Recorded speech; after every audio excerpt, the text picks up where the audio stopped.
Deadlifts.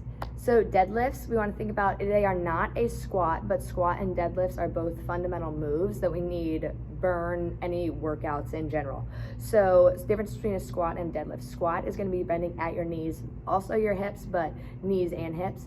Deadlift, slight bend in the knees, but it's mainly going to be a hinge movement, which is all coming from the hips. So think about a hinge, like if you were to bend over to pick something up, that would be you're hinging at your hips, not really bending the knees, okay? Also, we want a flat back here, okay? So think deadlift, hinge, not squat. So we have our dumbbells. Normally we'd go a little heavier than this, but that's okay.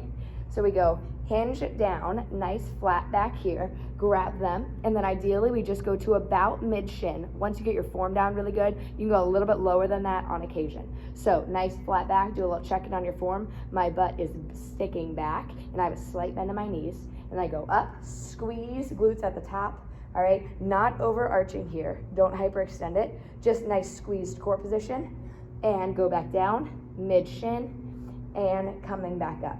All right, the main things on deadlifts, we may feel a little bit of stretch in the hamstrings. Stretch is okay, a pull is not. So whenever you go down, if you feel a little tiny stretch here, that's all right. Typically we'll feel that right at about mid-shin, which is why we kind of bring it back up here.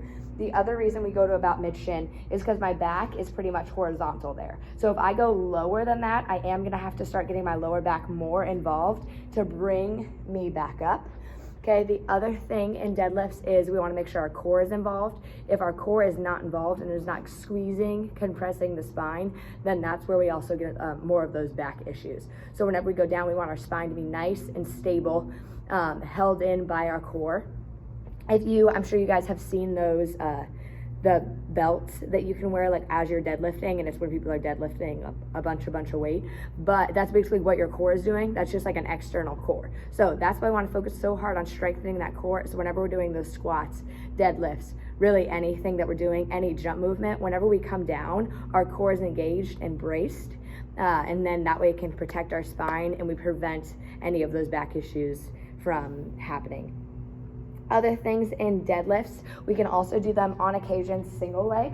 Okay, so if we were to go down single leg here, we just always want to make sure that our hips are square so we keep that pressure in the glutes. So go down, single leg, and bring it back up, square hips, and down, square hips. One more from the front so you guys can see it, two leg, and down, mid shin, come back up, single leg, and down, and come back up. See how my foot's wobbling? That's okay, but we just need to build some more stability muscles in that foot so that it doesn't wobble as much.